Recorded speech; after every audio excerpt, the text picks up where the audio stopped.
Salut, bienvenue pour cette vidéo qui fait suite à la précédente. Je parlais de devenir moine ou nonne bouddhiste et notamment de devenir moine ou nonne dans le bouddhisme zen. J'avais mis l'accent essentiellement sur l'aspiration, sur la vocation qui peut nous conduire jusqu'à demander une ordination dans le bouddhisme zen. Et c'est vrai que j'ai omis de parler de tout ce qui peut se passer après, une fois qu'on a reçu cette ordination. J'avais vraiment mis l'accent sur l'aspiration, sur la vocation, sur le cheminement qui nous conduit jusqu'à demander une ordination de moine ou de nonne. C'était surtout pour un petit clin d'œil pour une amie qui doit se faire ordonner dans très peu de temps et puis qui avait un questionnement très naturel et très logique. Donc c'était peut-être pour l'aider un peu, en tout cas la soutenir de ma présence par cette vidéo amicalement. Mais il y a eu beaucoup de réactions sur cette vidéo tout de suite. Et alors entre parenthèses, vraiment je vous remercie pour votre présence, pour toute cette interactivité et votre réactivité, vos commentaires, vos questions, c'est génial. Merci beaucoup d'être présent sur cette chaîne et de suivre ces vidéos. Et c'est grâce à vous justement que je fais cette suite aujourd'hui, finalement, ce numéro 2 avec cette vidéo, suite à vos suggestions et à vos questions, pour aller plus précisément maintenant sur qu'est-ce qui se passe une fois qu'on a été ordonné moine et nonne. Alors, je ne pourrais vous parler que à propos du bouddhisme zen en Europe, dans la lignée de maître Deshimaru, parce que je ne connais que ça. Moi, j'ai été ordonné que là, donc j'ai jamais été moine chrétien ou autre, donc je ne pourrais vous parler que de ça. Faut bien le garder en tête. Hein. Ce que je vais vous dire, ça ne concerne que le bouddhisme zen, dans la tradition Soto, du zen Soto, de la lignée de maître Deshimaru, ici en Europe, maintenant. Là, on est en 2018. Donc, quand on a été ordonné, aujourd'hui, la plupart des moines et des nonnes, c'est plus comme fut une époque. Ils ne vivent plus en monastère, cloîtrés, en monastère, en temple. Ils vivent dans la vie sociale pour la plupart. Il y a encore des gens qui vivent dans quelques temples, qui sont résidents dans des temples. Ça arrive. Mais ce n'est pas une majorité. Il y a beaucoup de pratiquants, essentiellement des moines et des nonnes, parce que c'est de ça qu'on parle aujourd'hui, mais aussi des laïcs, qui viennent dans les temples pour faire des sessions régulièrement. Ils viennent faire des sesshin, des sessions de pratique, de samu, de zazen, etc. Ils viennent vivre le gyoji, la vie de temple au quotidien, mais en faisant des séjours régulièrement. Par contre, le reste du temps, ils vivent dans le social, comme monsieur et madame tout le monde. Il y a très peu de moines et de nonnes maintenant, tout confondu, qui vivent dans des temples à l'année constamment. Il n'y en a qu'une petite partie. Et des fois ça change, des fois ça bouge. Mais ça, je crois que c'était sur l'invitation de maître Deshimaru, avec l'influence de son propre maître, Kodo Sawaki, qu'on en est venu là aujourd'hui. Parce que comme maître Deshimaru disait tout le temps, le zen, ça se pratique, c'est dans la condition normale. C'est-à-dire qu'on ne va pas fuir les choses du monde en devenant ermite, en étant reclus, pour trouver la voie, pour réaliser la voie, mais au contraire, on réalise la voie dans la condition normale, dans les conditions telles qu'elles sont, dans les circonstances telles qu'elles sont. Donc, on peut très bien aujourd'hui être moine ou nonne zen, tout en vivant dans le social, comme monsieur et madame tout le monde, en ayant un travail, une vie de famille, voire des enfants, voilà, métro, boulot, dodo, vie de famille, etc., comme monsieur, madame, tout le monde. Ça se trouve, vous rencontrez, vous croisez peut-être des moines et des nonnes zen dans la rue, vous savez pas qu'ils sont moines ou nonnes, c'est pas marqué dessus, parce qu'ils ont une vie vraiment commune, comme tout le monde, pour la plupart. Parce que ce n'est pas un métier d'être moine ou d'être nonne. On ne gagne pas notre vie en étant moine ou nonne, ce n'est pas rémunéré. Ça répond à une vocation. On s'engage profondément dans la pratique de la voie, en suivant la tradition dans laquelle on se fait ordonner. On suit la voie du Bouddha, on la pratique, c'est comme on l'a vu dans la vidéo précédente, ça devient une priorité autour de laquelle on organise notre vie sociale, professionnelle, familiale. Mais on reste dans le monde tel qu'il est, on reste dans les circonstances telles qu'elles sont, dans les conditions telles qu'elles sont, on reste dans la condition normale. Il va de soi que on ne fait plus vraiment les mêmes vœux que fut une époque, comme par exemple le vœu de chasteté. Il est possible aujourd'hui pour un moine ou pour une nonne d'avoir un conjoint, d'être même marié, d'avoir des enfants, c'est tout à fait possible. Et bien heureusement, parce que finalement, le dharma étant partout, le dharma étant en toute chose, la voie du Bouddha étant le dépassement de la souffrance, je vous ramène aux 4 nobles vérités, les premiers enseignements du Bouddha. Si on veut dépasser la souffrance dans la condition normale, ce n'est pas en prenant fuite, en devenant ermite, en fuyant les circonstances qu'on peut vraiment y arriver. C'est en étant plongé complètement dedans, en les assumant, qu'on peut les traverser et les sublimer, les réaliser, les sublimer, les dépasser. Dépasser la souffrance du quotidien qui vient, comme on le sait, avec la voie du Bouddha, de pas mal d'illusions rattachées à l'identification, au moi, à l'idée du moi, du je, du petit ego, sans que ce soit péjoratif. Une excellente pratique de la voie, finalement, justement, c'est de la pratiquer la voie partout où elle se trouve, c'est-à-dire dans l'univers, dans la condition normale, au milieu de la société, au milieu des gens.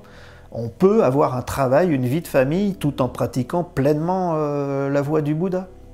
Donc un moine et une nonne aujourd'hui, dans le Zen Soto, lignée des Shimaru, ici en Europe, en 2018, pour certains, ils ont la chance ou l'opportunité de vivre une période plus ou moins longue dans des temples à l'année, mais pour la plupart, ils ont une vie sociale comme monsieur, madame, tout le monde, et régulièrement, ils viennent séjourner dans des temples, faire des séchines, ils vont très régulièrement dans le dojo de leur ville faire zazen, et comme je le disais dans la vidéo précédente, le fait d'avoir été ordonné, c'est qu'ils ont mis une priorité à la pratique de la voie du Bouddha, avec la Sangha, les 3 trésors, je vous rappelle, Bouddha, Dharma, Sangha. Ils ont mis une priorité là-dessus et ils organisent toute leur vie sociale, professionnelle et familiale autour de cette pratique de la voie. C'est ce qui fait vraiment un moine et une nonne aujourd'hui. Mais comme l'invitait Maître Deshimaru, la plupart vivent dans le social, pratiquent au travers du social et je crois que ça c'est très bon, ça permet vraiment de se réaliser pleinement dans les conditions telles qu'elles sont, dans la condition normale, sans fuir les choses du monde, sans fuir les phénomènes. C'est un petit peu l'idée, je crois, c'est l'objectif. Partant de cet état d'esprit, bien sûr, quand on est ordonné, moine ou nonne, on prend des vœux, les kai, on appelle ça les kai dans le zen, le mot japonais. On prend des vœux, des grands vœux basiques, ne pas tuer, ne pas voler, ne pas mentir, et ainsi de suite. Avoir une sexualité logique, propre, c'est-à-dire on ne fait plus vœu de chasteté, mais on fait le vœu d'avoir une sexualité honorable, dans le sens où ça ne va pas être une sexualité de consommation. Ce sera seulement si on rencontre quelqu'un, un partenaire, qu'on tombe amoureux, je sais pas, enfin voilà, qu'on rencontre quelqu'un, qu'on partage notre vie avec quelqu'un, et ce sera un simple partage parce qu'on est dans notre condition normale. Mais ce sera sans esprit de profit, ce sera mushotoku comme d'habitude partout dans la pratique, ce sera pas en trichant, en mentant à l'autre, en le manipulant pour avoir ce qu'on veut sexuellement, pas du tout. On se permet d'avoir une vie sentimentale, une vie sexuelle, à partir du moment où elle est conforme à la voie du Bouddha et à notre pratique de cette voie du Bouddha. On pratique la voie du Bouddha en toutes choses, y compris dans notre relation familiale, y compris dans notre relation professionnelle et ainsi de suite avec tout le monde, dans toute notre interaction, dans toute notre interactivité avec autrui. On tente au mieux possible de rester dans l'octuple juste sentier, la justesse dans nos actes, dans nos pensées, dans nos paroles. Et donc on peut très bien avoir une sexualité épanouie pourvu qu'elle soit juste, c'est-à-dire qu'elle soit amenée et qu'elle soit vécue de façon sage, noble, juste, en harmonie avec la voie du Bouddha, en harmonie avec le Dharma, c'est-à-dire qu'il ne crée pas de souffrance, en tout cas volontaire, certainement. Il arrive aussi que on boive un coup comme tout le monde, qu'on boive un apéro comme tout le monde, parce que être moine ou nonne, ça ne veut pas dire ne plus avoir droit à rien. Je vous rappelle qu'une chose essentielle, souvent quand on aborde la voie du Bouddha, au tout début, on entend tout le temps parler de détachement, ainsi de suite, comme s'il fallait vraiment se détacher absolument de tout, que tout était mal, que voilà, qu'il fallait s'abstenir de tout. Mais c'est pas du tout ça, il faut rester dans la condition normale de l'être humain, il faut respecter notre condition d'être humain. Comment on peut réaliser l'éveil si on nie notre condition actuelle d'être humain, incarné dans un corps avec ses faiblesses, avec ses besoins? Il faut assumer ce corps incarné avec tous ses besoins. Ça, c'est la condition normale. Et il n'y a qu'au travers du fait d'assumer cette condition normale qu'on peut réaliser au travers de tout ça l'éveil. Mais c'est pas en fuyant, en niant qu'on peut réaliser quoi que ce soit, parce que là on est juste en train de se mentir à soi-même. Donc il peut arriver qu'on boive un apéro, etc. Mais on suit toujours la voie du milieu dans notre pratique, c'est-à-dire qu'on essaye d'éviter toutes les extrêmes. Justement, on va éviter l'opulence, le profit, la surconsommation, mais on va aussi éviter l'ascétisme, le nihilisme. Et on va assumer notre condition normale d'être humain. Il y a une histoire qu'un maître raconte très bien sur une fois où une dame était venue au temple zen de la Gendronnière, et puis maître Deshimaru, au cours d'une petite fête, avait bu un peu de rouge, et elle s'était offusquée parce qu'elle avait vu un maître boire de l'alcool. Et elle était partie, elle considérait qu'un maître ne peut pas boire d'alcool, comme un maître ne peut pas avoir de sexualité, et ainsi de suite. Et il faut dépasser un petit peu tout ça, parce qu'un maître, c'est avant tout un être humain, avec ses besoins, ses lacunes, ses pulsions. Un maître, c'est pas un robot. Et pour qu'il soit un bon maître, justement, il faut avant tout qu'il comprenne sa condition actuelle, qu'il l'assume, et qu'il sache la transcender dans le sens de la sublimer au travers de sa pratique de la voie du Bouddha au quotidien, à chaque instant, dans la condition normale, dans les circonstances telles qu'elles sont.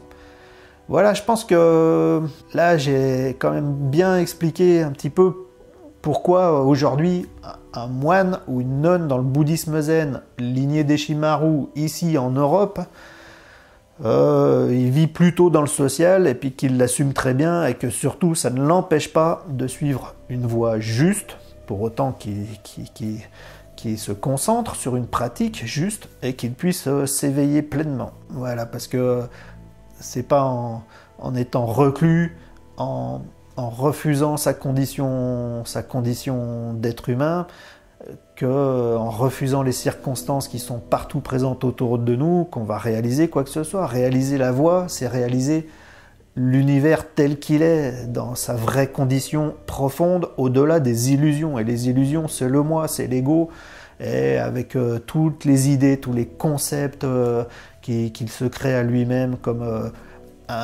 un maître, ça ne doit pas boire d'alcool, un moine, ça ne peut pas avoir une vie de famille, tout ça, c'est des idées, c'est des concepts. Un moine, c'est quelqu'un qui fait une priorité de son existence, suivre la voie du Bouddha, la réaliser et la partager.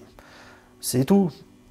Mais il n'a pas besoin pour ça de nier ce qu'il est et de nier son interactivité, son interdépendance à toutes les circonstances et les conditions qui sont autour de lui, son interdépendance à l'univers. Il est l'univers tel qu'il est, il vit pleinement dedans et il réalise la voie au travers de cet univers tel qu'il est. Voilà, donc c'était un complément sur la vidéo précédente. On parlait de la vocation qui peut nous amener à l'ordination de moine. Et là, on a vu comment vivent les moines et les nonnes aujourd'hui dans le bouddhisme zen en Europe. C'était suite à vos questionnements, à vos suggestions. J'espère avoir bien répondu. Si ce n'est pas le cas, comme d'habitude, vous pouvez de nouveau laisser des commentaires, de nouvelles suggestions en bas, là, dans les commentaires. Comme d'habitude, cliquez sur le pouce vers le haut pour booster la visibilité de la vidéo, de la chaîne. Moi, ça m'aide énormément et ça me motive. Merci beaucoup d'avance. Partagez la vidéo si vous avez estimé qu'elle est intéressante et puis qu'elle va intéresser quelqu'un dans votre entourage. Si vous découvrez la chaîne par cette vidéo, vous abonnez à la chaîne pour être notifié des prochaines publications sur d'autres thèmes, toujours dans le bouddhisme zen et la spiritualité en général. Merci beaucoup, ciao, bye.